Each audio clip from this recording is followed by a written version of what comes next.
Hey guys, everybody likes a challenge. And when it comes to communicating with our clients or even ourselves to get the most out of ourselves, we need to challenge ourselves. And I brought up a couple times this book that really changed the way I sold, generated revenue, connected with my friends and clients to help people get more out of themselves. And again, get more out of my own self, to have these challenging conversations with people where you're not breaking rapport, but you're challenging people's mindset. So in this book, The Challenger Sale, it brought up about how there's different types of salespeople. There's the Mr. Fix-It, there's the relationship builder, there's all these different personality types, but they found that when shit hit the fan, it was the people that were able to challenge people's mindsets, where the response from the client wasn't something like, oh my God, I agree. It's not excited agreement. That's not what you're looking for. You're looking for the response of, wow, I never thought of it that way.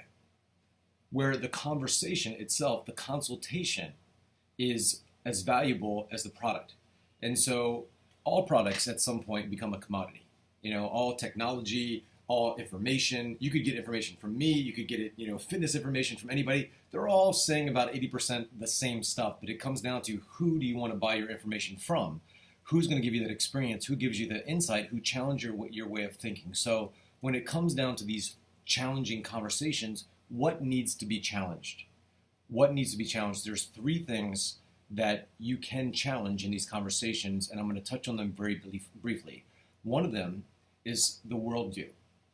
So somebody might think that money is hard to make, or they think that the world's a certain way. So what stopped them from really getting the results that they want is their view of how the world is. So you're challenging the way they see things. The second thing, and what I do with a lot of my one-on-one clients, it's constantly this. This is the constant challenge. This is the biggest challenge. And if you're an influencer, if you're a coach, if you're a consultant, this is where you spend most of your time at challenging the self-view. Challenging the self-view. So with my influence students, for example, I have to teach them, I have to challenge their view that they're more powerful communicators than they give themselves credit for. I need to challenge them to step into a role or an identity that is expanded beyond what they see themselves to be.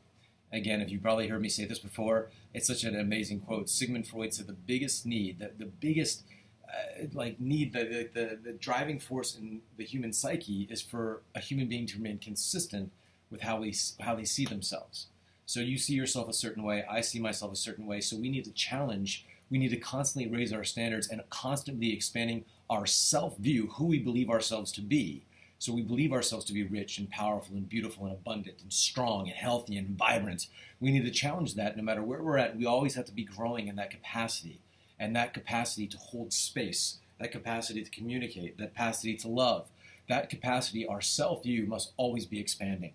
So we're always raising the bar there for our clients, and you're challenging people to see themselves in a way, and the challenging of that view really gets them to buy your product or service. So if you're a fitness coach, you challenge people's thinking, you challenge their self-view that has got them where they are, you challenge them to step into a different role. And so you become the anchor point, your voice. You have these relationships with people where you become almost like a center of gravity to them, where they come back to you consistently, and that's how you generate long-term coaching relationships. The other challenge is the roadmap or the process or the plan.